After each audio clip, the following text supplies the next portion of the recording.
Hej då. Vad säger du?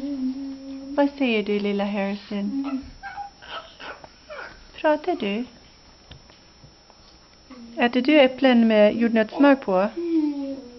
Är det gott? Nej, det går så.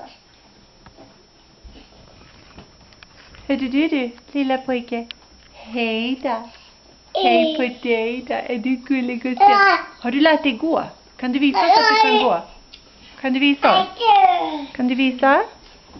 Ja. Han har ingen lust att visa just nu. Ja, Han kanske har. Har du lust att visa? Kom inte här. Oj, vad duktig gå till du kan. mamma. Oj, vad du kan gå. Ja, så duktig du är. Now come over here.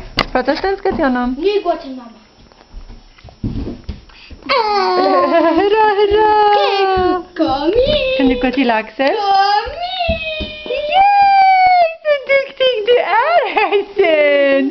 Du är så duktig! Och en sån kram du fick. Han älskar dig så mycket. Visst gör han? Ja. Ja. Få honom att skratta, kan du?